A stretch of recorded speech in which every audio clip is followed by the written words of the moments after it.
have given me beauty for ashes, and you pull me close to your heart. You have turned our mourning into dancing. That's what you do, and that's who you are. Thank you, Lord, for the love that you have given us, Lord, in spite of everything that we have done, in spite of us being sinful in your eyes, Lord, in spite of us always going back to the way we were used to, Lord. You always rescue us. You always give us the grace, Lord, and give us mercy. You have showed your love over and over again in our lives, Lord. Thank you, Lord. There's nothing we could do, we could pay. No matter of time, nothing, Lord, could ever repay your love for us. Thank you, Lord. Bless the preaching of your word today. Holy Spirit, we acknowledge your presence. Touch our heart, Lord. Give us a new understanding a fresh understanding of who you are, based from your word today. In Jesus' name we pray. Amen. Please remain standing. We'll read from John chapter 3. If you could open your Bibles, please, and we'll read John chapter 3, verses 1 to 21. Sige po, sabayan niyo po ako if you're there. John chapter 3, verses 1 to 21. It says there was a man of the Pharisees named Nicodemus, a ruler of the Jews. This man came to Jesus by night and said to him, Rabbi, we know that you are a teacher come from God, for no one can do these signs that you do unless God is with him. Jesus answered him, Truly, truly, I say to you, unless one is born again, he cannot see the kingdom of God. Nicodemus said to him, How can a man be born when he is old? Can he enter a second time into his mother's womb and be born? Jesus answered, Truly, truly, I say to you, unless one is born of water and spirit, he cannot enter the kingdom of God. That which is born of flesh is flesh, and that which is born of the spirit is spirit. Do not marvel that I said to you, you must be born again. The wind blows where it wishes, and you hear its sound, but you do not know where it comes from or where it goes. So it is with everyone who is born of the Spirit. Nicodemus said to him, How can these things be? Jesus answered him, Are you a teacher of Israel, and yet you do not understand these things? Truly, truly, I say to you, we speak of what we know and bear witness of what we have seen, but you do not receive our testimony. If I have told you earthly things and you do not believe, how can you believe if I tell you heavenly things? No one has ascended into heaven except he who descended from heaven, the Son of Man. And Moses lifted up the serpent in the wilderness. So must the Son of Man be lifted up, that whoever believes in him may have eternal life. For God so loved the world that he gave his only Son, and that whoever believes in him should not perish, but have eternal life. For God did not send his Son into the world to condemn the world, but in order that the world might be saved through him. Whoever believes in him is not condemned, but whoever does not believe is condemned already, because he has not believed in the name of the only Son of God. And this is the judgment. The light has come into the world, and people love the darkness rather than the light because their works are evil. For everyone who does wicked things hates the light and does not come to the light, lest his work should be exposed. But whoever does what is true comes to the light, so that it may be clearly seen that his works have been carried out in God. That is the word of the Lord. You can now take your seats. Alright, good morning po sa inyong lahat. Alright, kompleto pa po ba ang inyong mga daliri? Idalan tayo ng New Year. Alright, we're now starting a new series called The Cross. We'll talk about this in the next 4 weeks. We'll look into the stories of the Bible, stories about Bible characters who encountered the cross, that each character and story is unique. So, titignan po natin. Apat na linggo. We'll talk about Nicodemus today. We'll talk about the crowd next week. We'll talk about the Roman centurion at the foot of the cross in week 3. And then we'll talk about Mary Magdalene. one thing in common in those story is this. There is a significant change in their life nung na-encounter nila kung sino si Jesus. So join us as we go through this series, this next 4 weeks, as we talk about the cross. Because bakit ba importante? I like how and join us as well in our prayer and fasting at 6 to 10, 7 p.m., starting tomorrow. I like how the tagline says, and what it means for fallen humanity. Hindi lang importante yung cross, but what does it look like? What does it mean kapag yung cross, nakaharap na tayo, nakamirror na sa atin yung cross. So yun po yung pag-uusapan natin. Because the cross is actually foundational in everything that we do. So yung binasa po natin in John chapter 3 is one of those stories na when I was making this preaching, sabi ko, I'm struggling this week. Sabi ko, Lord, this is a familiar verse, a familiar chapter actually, a familiar story, but I hope and pray you could give us a refreshing point of view based on the scripture. Kasi sabi ko, Lord, this against odds.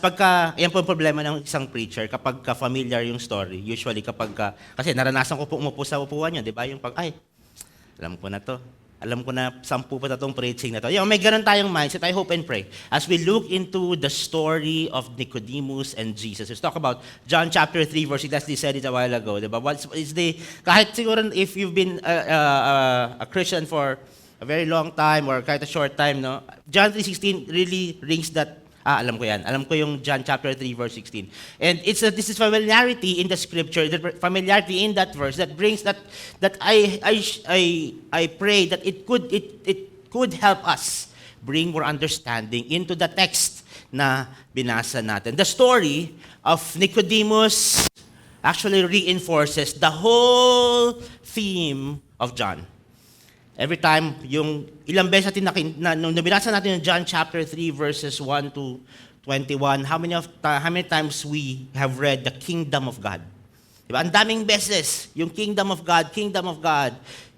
And it reinforces that story. It's because Jesus is the Messiah, the Son of God, and He came to offer salvation through men. And you will look at miracles after miracles, from the first miracle in John chapter 2 up until the miracle of the resurrection. It brings the same story. We hear Jesus offer salvation to men. So yung John chapter 3, ang background po nun is, if you look the previous chapter, let me read, John chapter 2 verse 23. Ang sabi dyan, now, when He was in Jerusalem, this is Jesus, at the Passover feast. So merong Passover feast, yun yung nangyayari, yun yung context. John chapter 3 is not written out of a vacuum. Meron niyang cultural history. Meron niyang background na pinanggalingan kung bakit yan yung pagkakasulat ni John. So, in the context of Israel, the Passover feast is one of those feasts na sineselebrate nila. But remember, when the time of Moses, nung nag-Passover yung angel, dun sa first, so hindi naman tayo mga first, but yun yung celebrate nila. And pagka Passover feast, pumupunta yung mga tao sa Jerusalem. So maraming tao sa Jerusalem during this time. So sabi niya, many believed in His name when they saw the signs He was doing. But Jesus, on His part, did not entrust Himself to them because He knew all people and needed no one to bear witness about man, for He Himself knew what was in man. So nakita natin in John chapter 2 verses 23 to 22-25, nag-perform na ng miracle si Christ. Actually, if you look in the first part ng John chapter 2, nangyari na yung turning water into wine. Pero ang sabi dyan, miracles na yung nangyari. So John said in the last part of his book na maraming miracles na hindi ako sinulat. Pero ito lang yung mga miracles that you may believe. That word believe also is one of the themes of John. So if we now look into the context before Nicodemus comes into the story, para siyang, how many of us have sanay tayong manood ng play? Tayong lalo yung mga medyo advanced in age. Yung may nagsasara yung kortina, nagbubukas yung kortina, yan. Parang ganyan yung John chapter 2. So pinigay yung setting, Passover feast, so maraming tao sa Jerusalem. Now, nag-close yung curtain, John chapter 3 now comes in, nag-open yung curtain, now we have a point of view na magkausap ngayon si Nicodemus at saka si Jesus. Now let's read John chapter 3 verse 1. Now, there was a man of a Pharisee named Nicodemus, a ruler of the Jews. Let's pause at that. The word that name Nicodemus, diba last week we talked about Onesimus. Onesimus means useful. One of the names actually na maganda rin, pagka mayroon po kayong gustong mga anak na pangalanan, Nicodemus is one of those maganda rin na pangalan. Ang ibig sabihin kasi Nicodemus is victory over the people. Yan, so pang-politika ang datingan ng pangalan ni Nicodemus, di ba? Pang-election ang datingan. Victory over the people. So yan, Nicodemus. So pero sabi and John chapter 3 verse 1 gave two na characteristics. Sino pa to si Nicodemus? Unang-una binigay, siya ay Pharisee. And pangalawa, siya ay ruler of the Jews. So bakit importante na pag-usapan natin, sino ba to si Nicodemus? Because it will play in the latter part of the verse. So Nicodemus, sabi dyan, he was a Pharisee. Yung ruler of the Jews, ang tawag po sa kanila is Sanhedrin. Okay, yung Sanhedrin is para siyang Jewish council, para siyang Supreme Court ng Israel. During their time, the Sanhedrin is about 70 people. Yan. So 70, a part of it, kasama dun yung mga Pharisee. So parang Supreme Court of the ancient Israel, 70 men, and the high priest, kasama dun sa high priest. So, positions which suggest credentials, power, and comfortable social status. Usually po, yung mga Sanhedrin, yan yung mga nasa upper part ng society nila.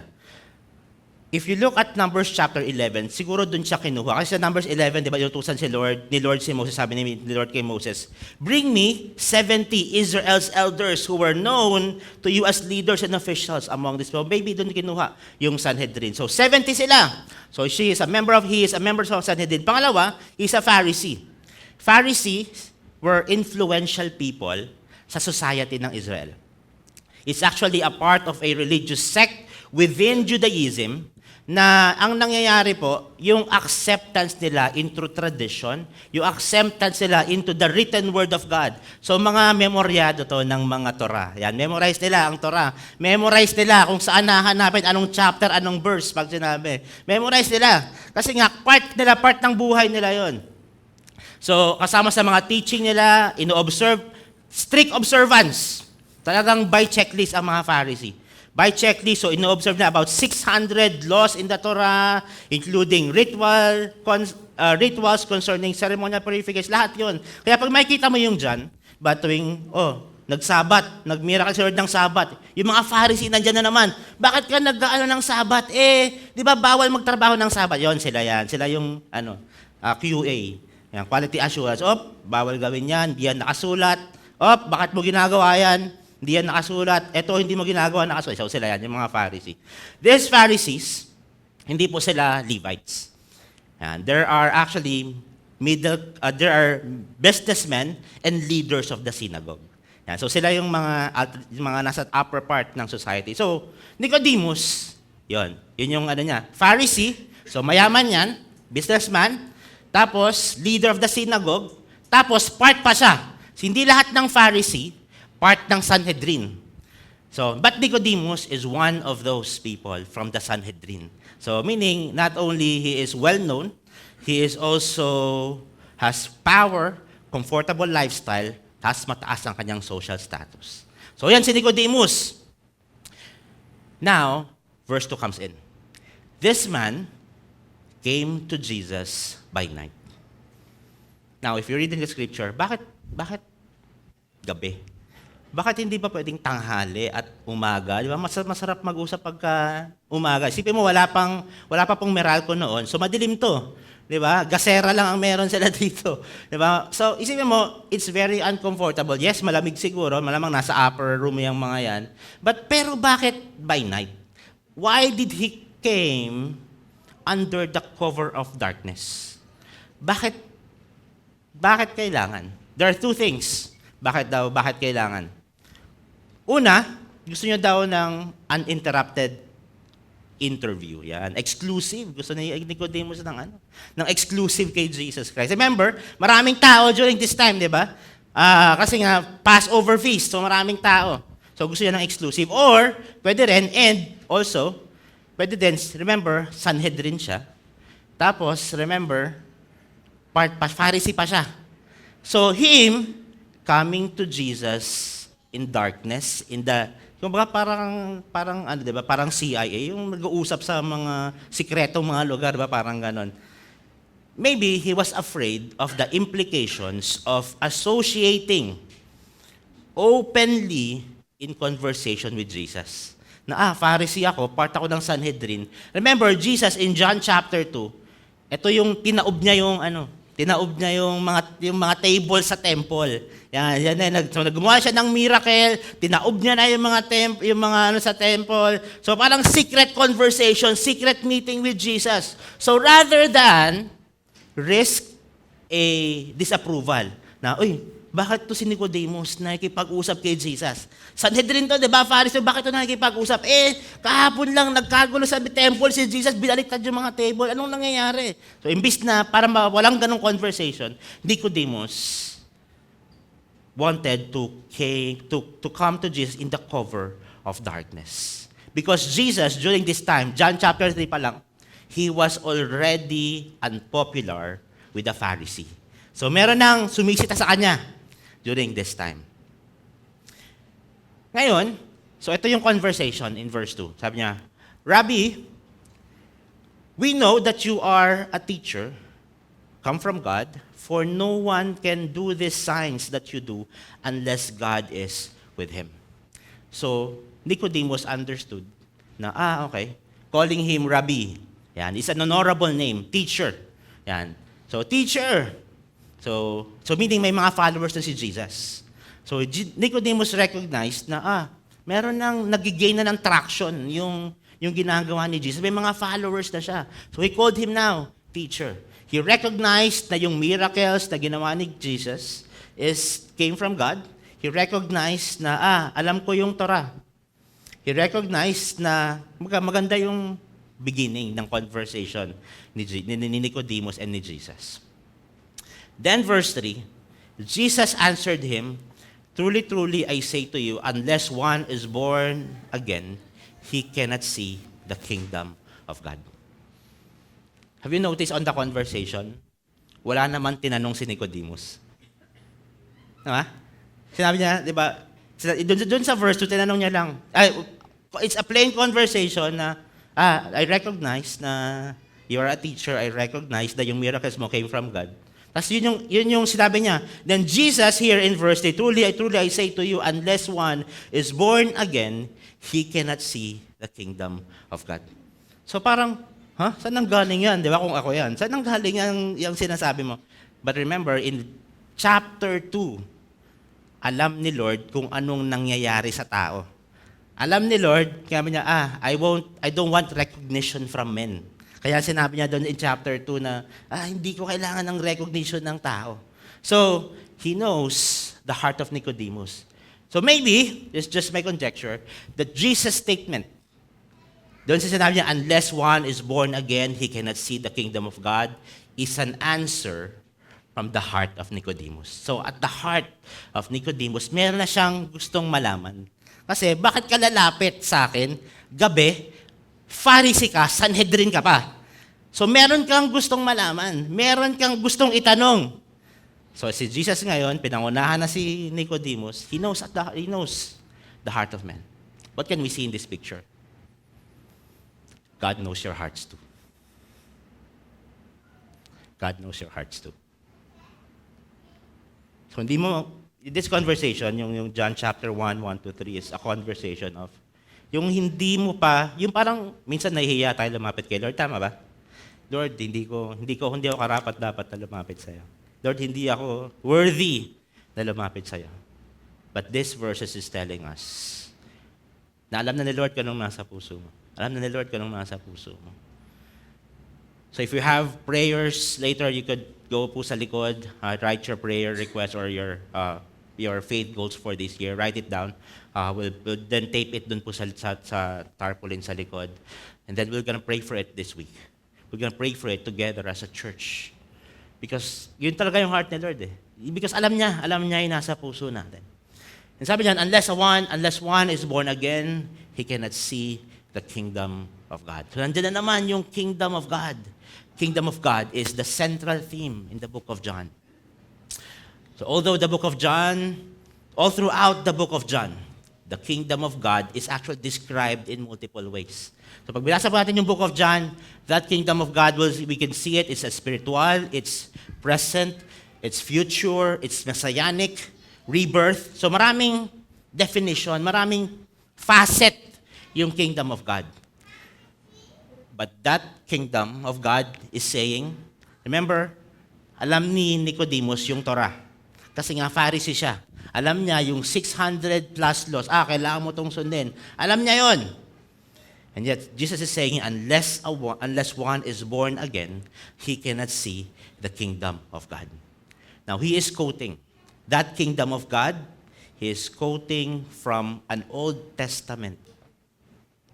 The kingdom of God is something na present, something future, something messianic, and it's part of a rebirth. It's a fulfillment of that what was said in the Old Testament. Ang sabi doon, my kingdom will be an everlasting kingdom.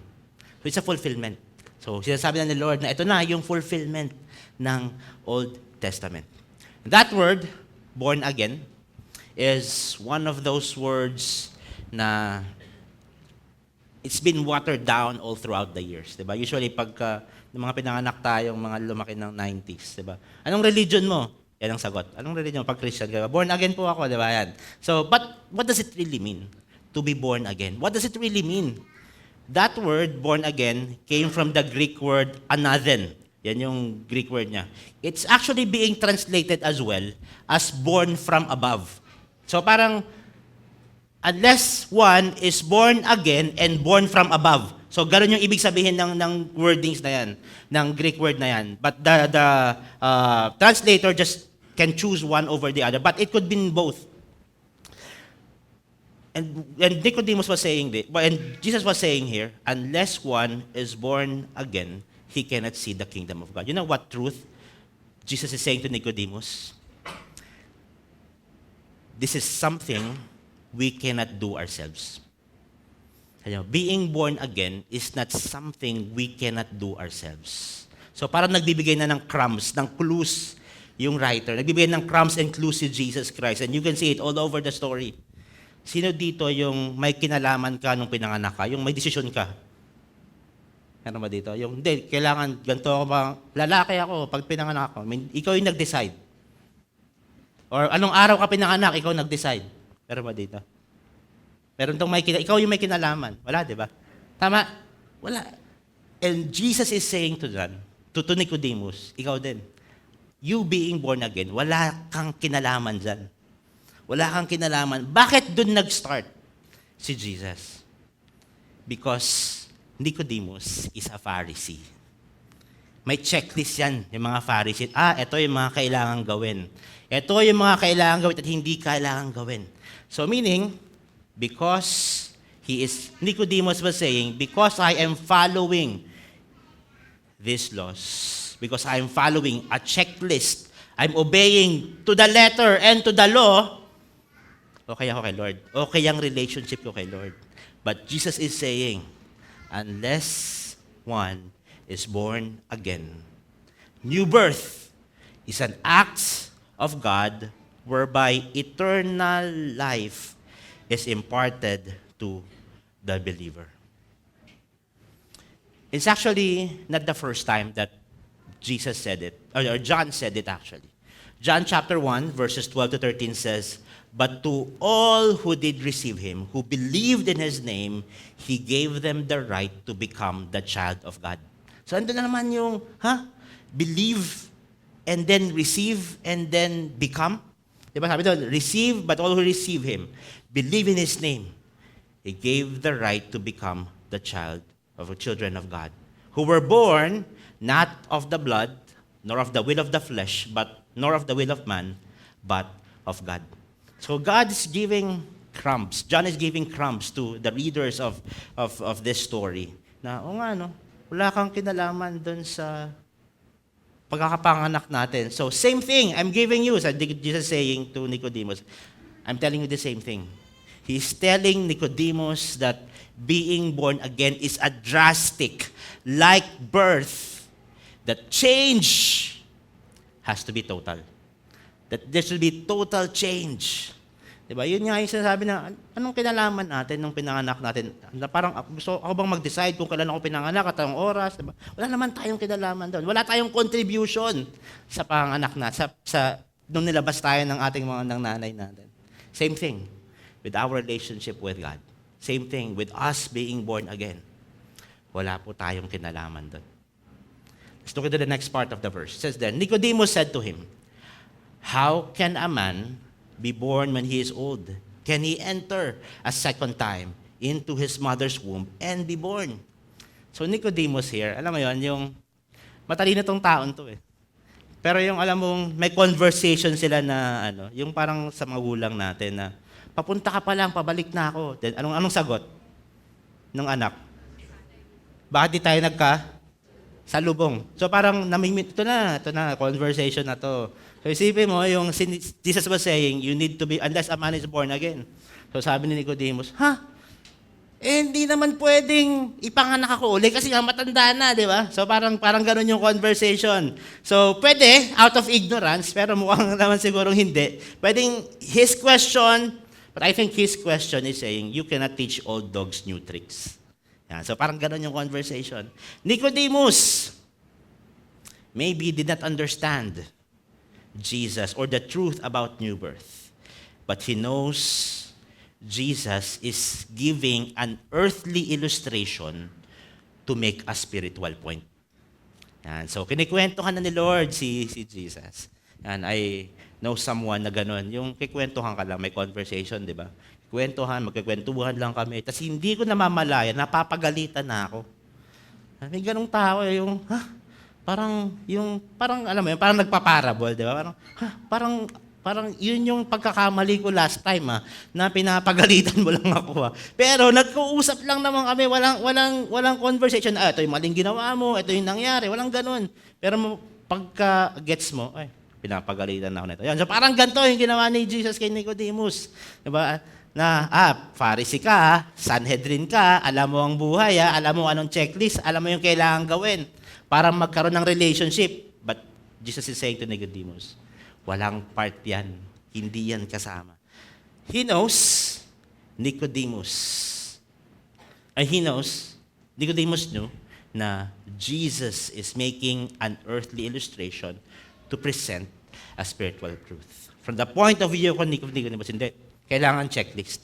Kailangan to-do list. Kailangan i-obey ko yung 10 commandments at kailangan i-obey ko lahat ng 600 laws for me to have a right standing with God.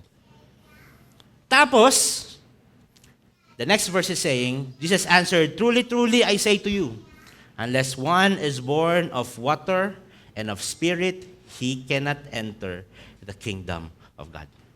Let's pause for that. Okay, dyan, unless one is born of water and the Spirit, he cannot enter the kingdom of God. Whenever I read that verse, I have this conversation in my masteral na nag-mock debate. Diba? Diba nakalagay dyan? Unless one is born of what? Water and Spirit. So, kailangan ng water baptism para ma-save ka. Yan. Kailangan ng water baptism. Let me just sidetrack a little bit. Kasi dyan na tayo. Sabi niya, kailangan ng water baptism para ma-save ka. But the verse doesn't tell about water baptism.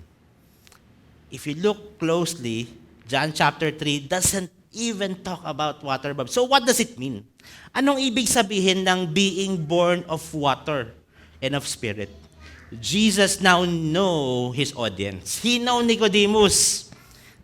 Balikan natin yan in a while.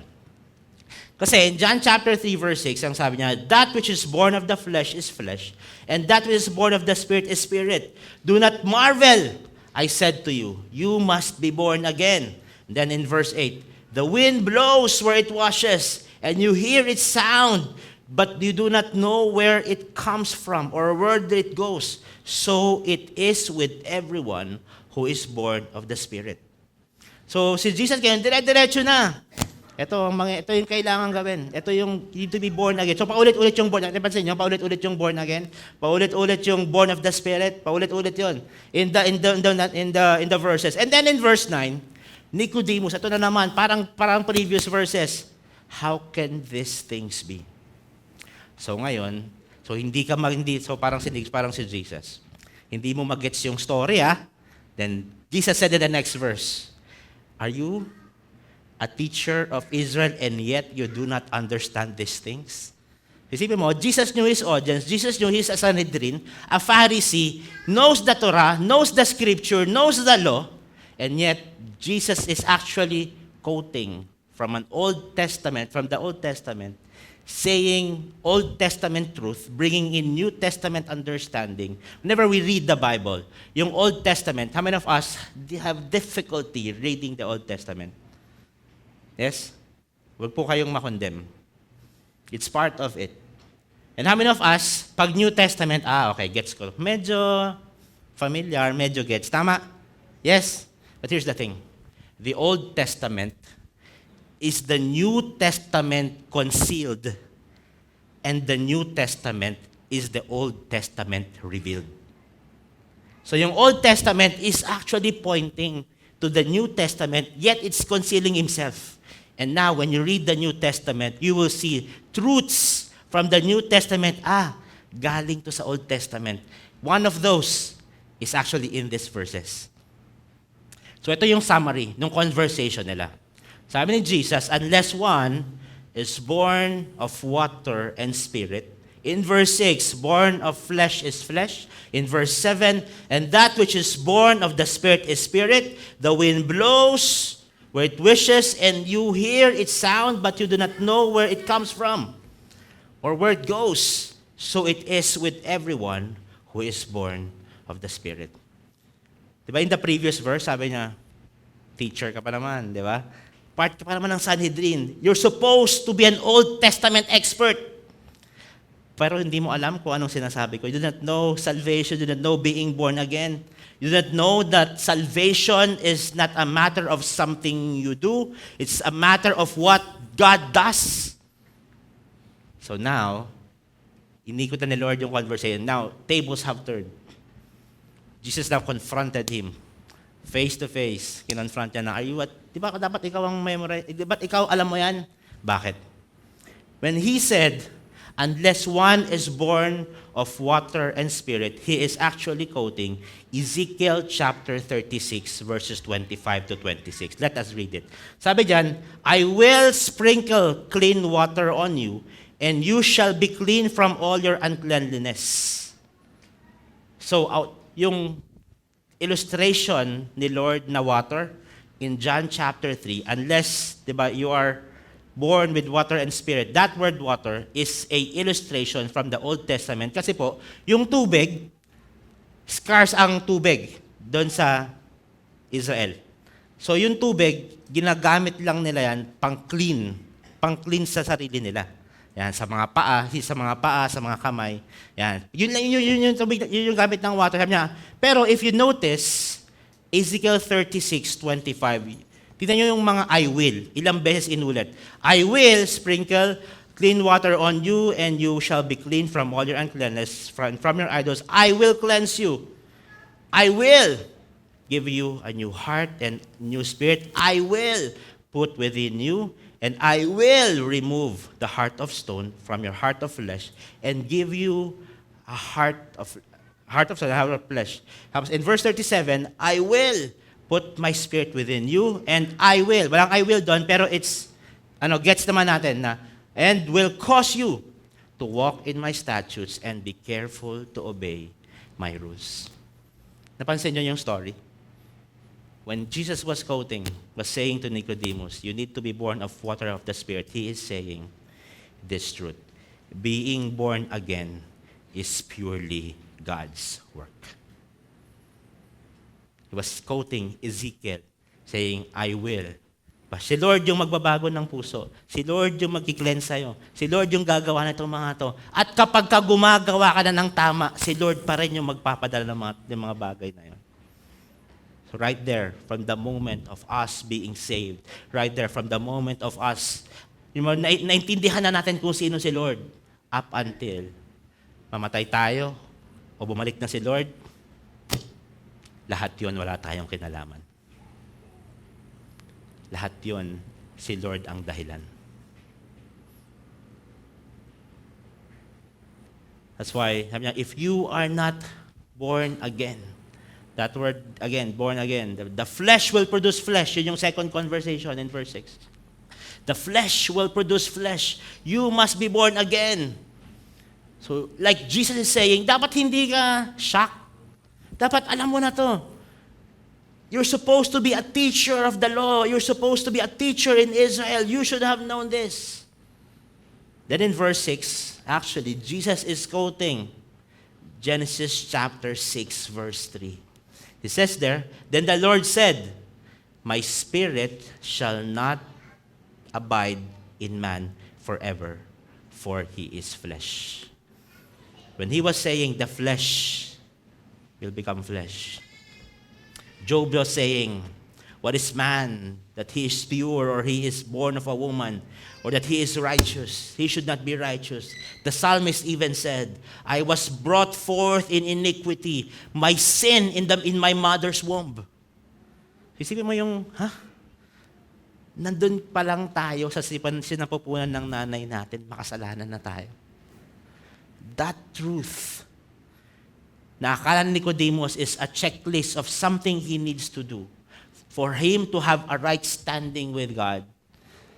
Jesus is now saying to Nicodemus, nung nasa tiyan ka pa lang ng nanay mo, makasalanan ka na eh. Sipin mo yung truth na, it really blows his mind. Now, what's the truth there? That being born again starts from within.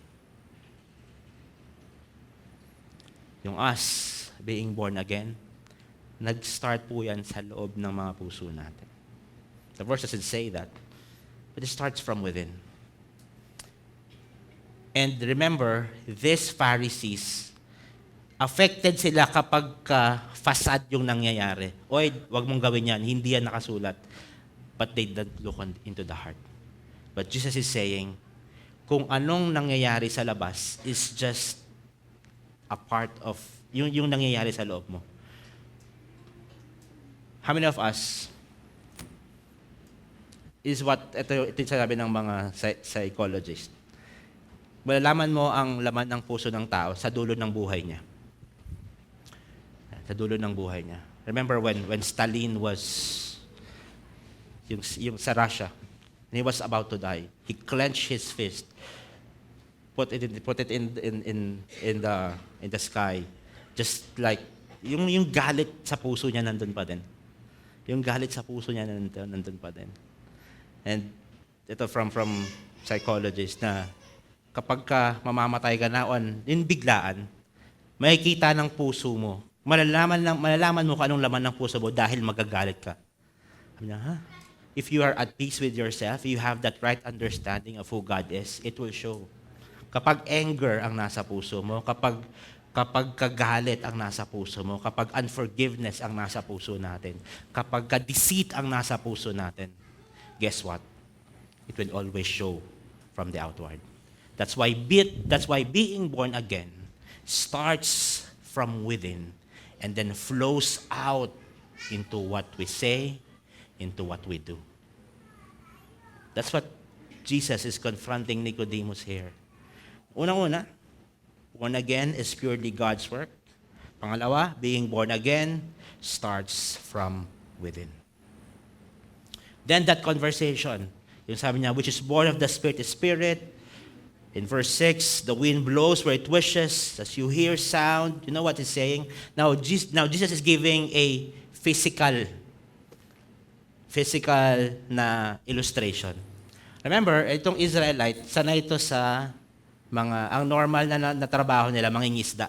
Tama? Wala pa namang wala pa namang demotor na bangka. So kailangan nila ng layag para kung saan sila dadalhin, so ma-adjust nila kasi nga yung hangin yung nagpapatakbo sa kanila. So now Jesus is giving a illustration na maiintindihan ni Nicodemus. Know what it says in that illustration? That being born again is a sovereign work of God. Now, these three truths will play on as we go through the verse. Being born again is purely God's work. Being born again starts from within and then flows out. Being born again is a sovereign work of God. Let's see how these three truths played out in the next few verses. In verse 11, it says there, "Truly, truly, I say to you, we speak of what we know and bear witness of what we have seen, but you do not receive our testimony. If I have told you earthly things and you do not believe, how can you believe if I tell you heavenly things?" Nicodemus here was being confronted again by God. Sinasabi niya, alam mo yung straightforward na definition ng sinabi ni Christ dito? You're not a believer. Nicodemus, you are a teacher of the law, but you're not a Christian. You are not a believer of God. You are not a believer, Nicodemus. You do not understand these things. But, ito mo yung grace ni Lord kay Nicodemus. He is not done yet to the story. He gave another illustration. He gave a story from a well-known prophet from the Old Testament para makita Nicodemus yung buong picture. So remember, he gave illustrations after illustrations after illustration. Now he is giving a historical illustration. The one who ascended from heaven, except he who descended from heaven, the Son of Man. That word, Son of Man, you need to read Daniel chapter 7. But he's pointing to the Son of Heaven who is in control of everything. Remember from the Son of David preaching that we had nandun, yung Daniel chapter 7 din. Ito yung illustration. So he made Daniel chapter 7 illustration, and then he made a Moses illustration. And as Moses lifted up the serpent in the wilderness, so must the Son of Man be lifted up. So nag-combo ng illustration si Lord from the Old Testament. A story of Daniel and then a story of Moses. Ito po, yung John chapter 3. Nangyari ito sa wilderness. Sa sobrang inis ni Lord sa mga Israelite. Reklamo ng reklamo. Balik na lang kami sa Egypt. Bakit puro mana? Nagpadala ng quail. Ano ba na to? Ito na lang kinakain namin. Uhaw na kami, walang tubig. Nagpadala Lord ng tubig. So isipin mo, this may clouds of fire in the night, may clouds in the day, and yet reklamo pa rin ng reklamo. Paulit-ulit yung mga Israelite. Lord, balik mo na lang kami sa Egypt. Mas maganda pa sa Egypt eh. So si Lord, galit na siguro. Nagpadala ng mga ahas. Pinagtutuklaw sila. So nagmakaawa ngayon si Moses kay Lord. Lord, iligtas mo naman kami dito. So Lord said to Moses, make a bronze snake out of the bronze. Parang ganon. Then put it in a pole. Tapos whoever looks on the pole, magiging okay. So isipin mo ganon lang, di ba? So Jesus here made that illustration. So parang sinasabi ni Jesus, yan yung mangyayari. Sabi niya. And Moses was lifted up the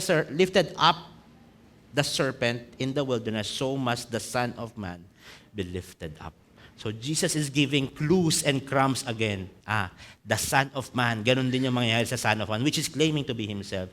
So ang nangyari sa Old Testament, nung nilagay na ni Moses yung serpent na out of bronze, lahat ng tumingin, gumaling. Lahat ng tumingin. Yung mga hindi tumingin, namatay. So isipin mo, maniniwala ka lang nagagaling ka. Pag tumingin ka, you have faith. Nagagaling ka pag tumingin ka because yun yung sinabi ni Lord, gagaling ka. And yet, meron pa rin mga taong matitigas talaga yung ulo at hindi tumingin. And Jesus is alluding to that illustration. In John chapter 3, verse 15, that whoever believes in Him may have eternal life. So now, Jesus is asking Nicodemus, do you believe? Do you now believe? Do you now know that your works-based religion, religious piety, cannot save you? The checklist that you have, even if you obey the 10 Commandments and the 600 laws of Israel, unless you believe, you're not part of the kingdom of God. That phrase is very difficult for people who wants to earn their way to salvation. But Jesus is saying He came to call the righteous. He came not to call the righteous, but sinners to repentance. So He made an illustration na pagka tumingin ka dun sa snake, dun sa bronze snake, you will be saved. Jesus is saying the same illustration. Whoever believes in Him may have eternal life. Now we go to the verse in John chapter 3, verse 16. For God so loved the world, He gave His only Son, that whoever believes in Him should not perish, but have eternal life. For God did not send His Son into the world to condemn the world, but in order that the world might be saved through Him. Whoever believes in Him is not condemned, but whoever does not believe is condemned already, because he has not believed in the name of the only Son of God. And this is the judgment. The light has come into the world, and the people love the darkness rather than the light, because their works were evil. Jesus is saying to Nicodemus, just believe in God. Do not look at Moses. Do not look at Abraham. Do not look at the temple. Do not look at the law. Look to Jesus. Look to Jesus.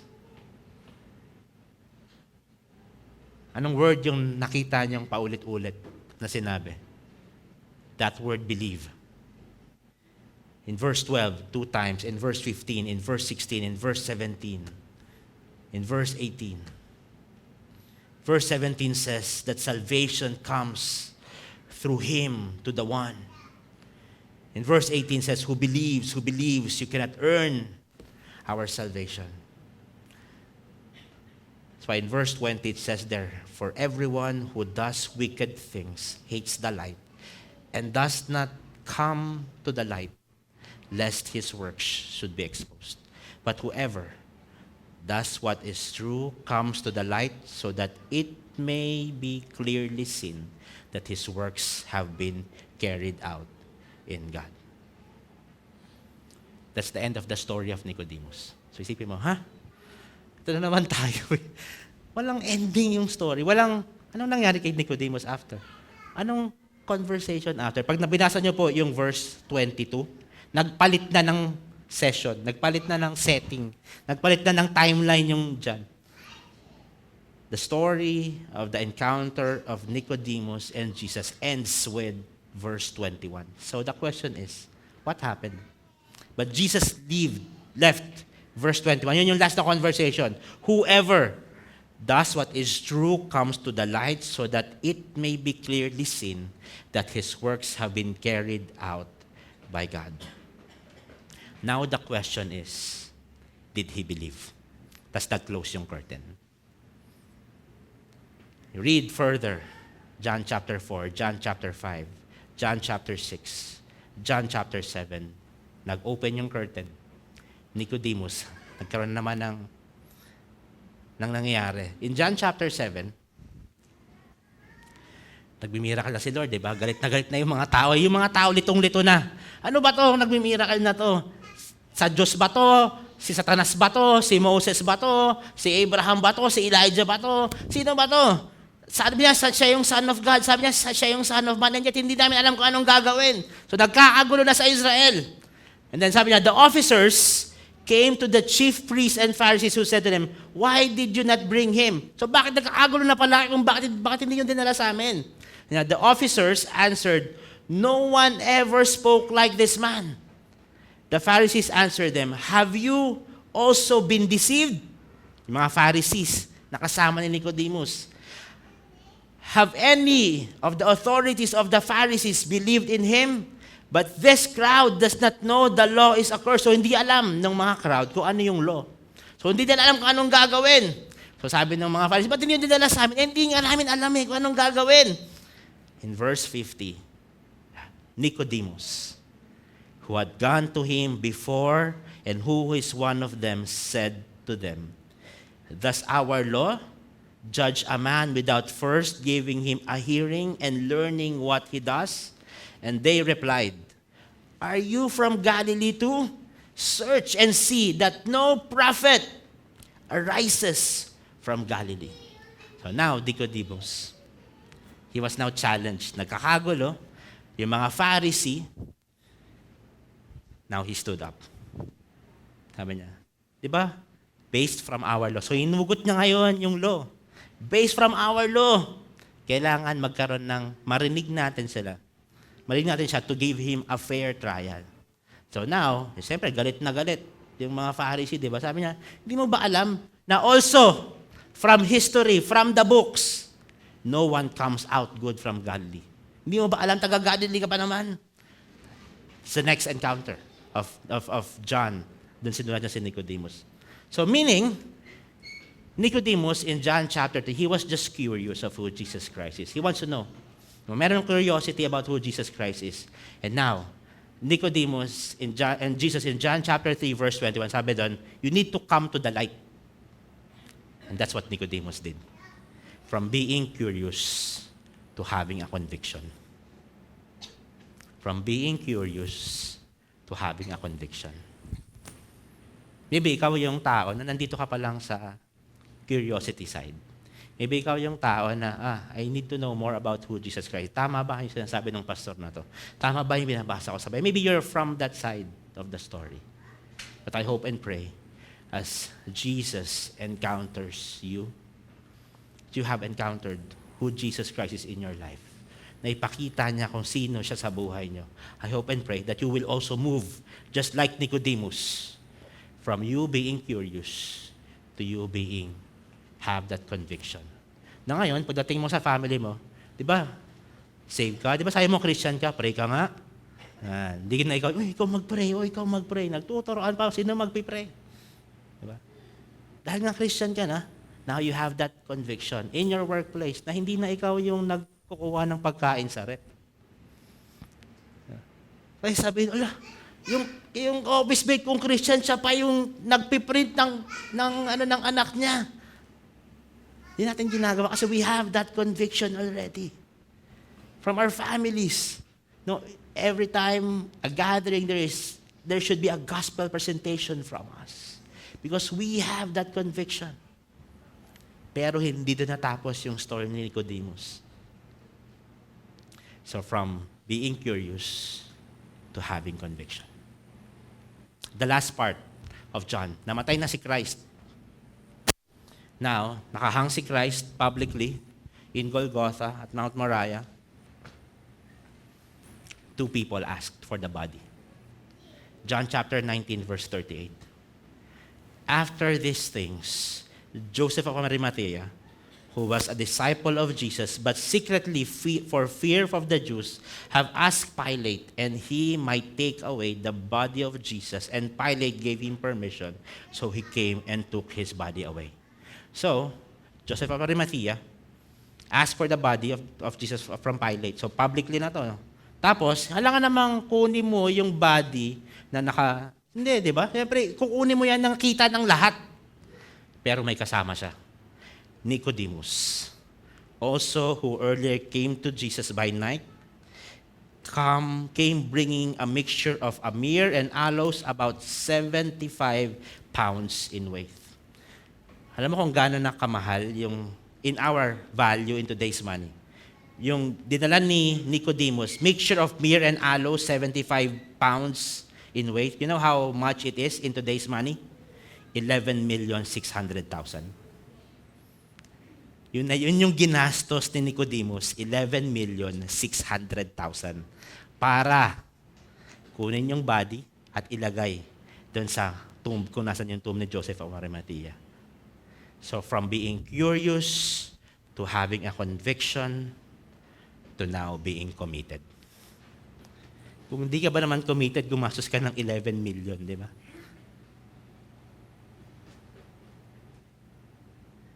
Nicodemus, though at first he was resistant, he pushes against daunting social ideological boundaries through the darkness that clouded his first visit, from moving toward a new way of thinking, illuminated by the light of the world. Even the most hard-headed, stubborn person we know of, maybe tayo yun. It's an invitation. Jesus is giving us an invitation to change the way you believe, moving from darkness to light. The first question is, do you believe? As I end, John chapter 3, verse 21. But whoever does what is true comes to the light, so that it may be clearly seen that his works may have been carried out by God. Nicodemus, from being curious, walked to the light. At the end part of the life of Jesus, he was now a committed Christian. He didn't care anymore. His money, he didn't care about it anymore. Him being a Pharisee, him being a Sanhedrin, associating himself with the person who was just crucified, he didn't care about it anymore. He associated himself and being a committed, to have that committed relationship with Jesus Christ. Folks, the transforming power of God is evident in the lives of those who comes to the light. Just need to put our faith in Jesus Christ, experience spiritual rebirth. So John chapter 3 verse 8 says, like one born of the Spirit and the wind, although we cannot see the wind, tama ba? Hindi natin nakikita. We cannot see the wind, but its presence can be felt. Nicodemus eventually moved from darkness, yung secret meetings with Jesus at night, to the light. Though hindi rin alam kung kailan talaga yung conversion ni Nicodemus, he began to speak publicly in favor of Jesus. No more hiding. No more secret Christian. Hindi na, kailangan hindi malaman ng ibang tao na Christian ako. Wala nang ganun. He came out. At the time when Jesus was gaining attraction dahil nagkakagulo, he stood his ground. Nicodemus took the side of Jesus, risking and revealing he is a follower of Jesus Christ. Know what's one thing that's true in this preaching? His encounter with Jesus had caused his transformation. That moment in John chapter 3 caused his transformation. Now the question is, do you now believe and want to walk in the light? That's a question each and every one of us has to answer. Do you now believe and do you want to walk in the light? Why don't we end this preaching with doing communion? Shall we stand? We're going to do communion. That question, do you now believe and do you want to walk in the light, is a personal decision. Yes. But it's never private. That question, do you now believe? If you look at the people around you taking communion, you're not believing alone. You're believing in God with someone beside you. You walking in the light, we walking to whatever is good, whatever is true. You're not doing it alone.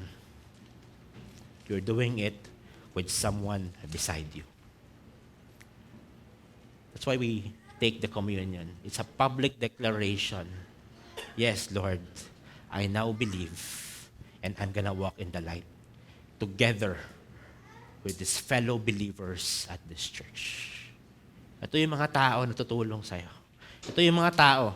If you're from that part of you being curious yet, you haven't walked through that part of you being committed, these are the people that could help you out in your walk with God, in believing who Jesus Christ is.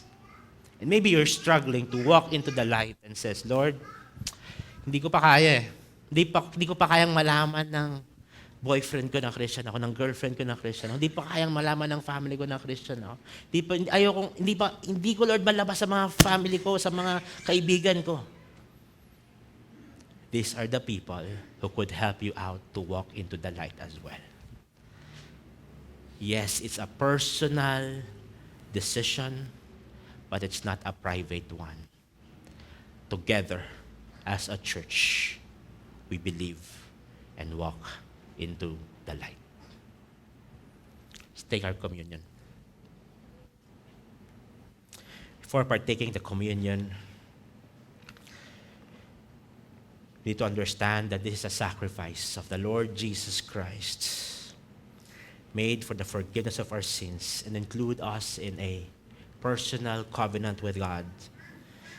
But it's just more than a simple commemoration. It is a participation in the Lord Jesus Christ's sacrifice. By partaking of the bread and the cup, we commemorate and recognize and confess that it is Jesus Christ who died for our sins and that we trust in Him alone for our salvation. Our old self, our sins, died with Him. He took the punishment we don't deserve. We deserve because of our sin.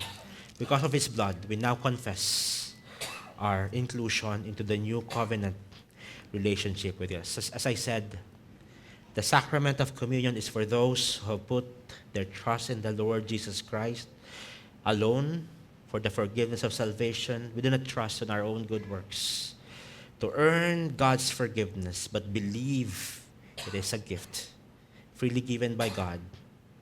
And for those of you who have now believed, the table is open for you to partake the communion with us. Let me just read 1 Corinthians chapter 11, 23 to 26. For I received from the Lord what I also delivered to you, that the Lord Jesus, on the night He was betrayed, He took bread. When He had given thanks, He broke it and said, "This is my body which is for you. Do this in remembrance of me." In the same way, He took the cup after supper, saying, "This cup is the new covenant in my blood. Do this as often as you drink it in remembrance of me. For as often as you eat the bread, drink the cup, we proclaim the Lord's death until He comes." Shall we pray? Father, we thank You for sending Your Son, our Lord Jesus Christ. As we partake of the bread, we remember and participate in His body that was broken for us. Lord, thank You for letting Him take our place in receiving the judgment we deserve because of our sin. We also recognize that all of us who partake of the bread today are one and all part of one body, the church.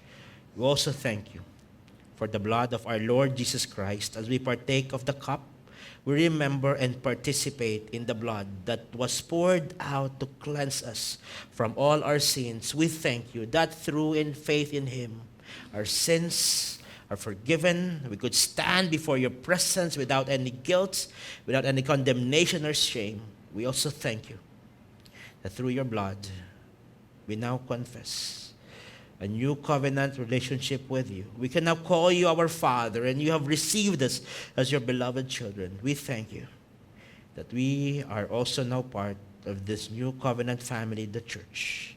May we live our lives in love and unity with one another, even as we are in love and are in unity with You. Let's prepare the bread. This is the body of Christ. It was broken for us, and we respond. Let's now partake of the bread together.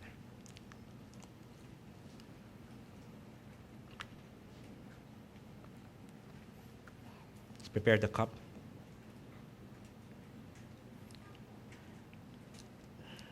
It's the blood of Christ that was shed for us. We respond. Thanks be to God. Let's now partake of the Lord's cup together.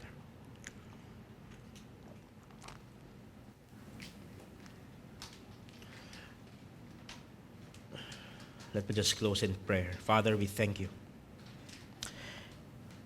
for the day that You have given to us, Lord. Thank You for the word that You have given to us.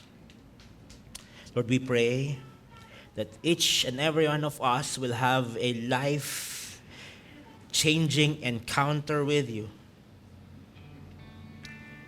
that gives us new life and hope through the Spirit. Lord, we ask you to deepen our faith, to trust in you fully for our salvation. And we pray, Lord, for a heart that courageously reflects the transformation you gave, Lord. Lord, we seek your work. We will be drawn in you, Lord. Salamat, Lord, for the opportunity that your word is preached today, Lord. Thank you for the life of Nicodemus. That movement of Christian life, us being curious, up until, Lord, that we could really tell through our works that we are a committed Christian. It's an outflow of our relationship with you. Thank you, Lord. I send these people off, Lord. I send them with blessing. May the Lord bless you and keep you. May the Lord make his face to shine upon you and be gracious to you. May the Lord lift his countenance upon you and give you peace. I send you off to be the lights in this world. In Jesus' name we pray. Amen.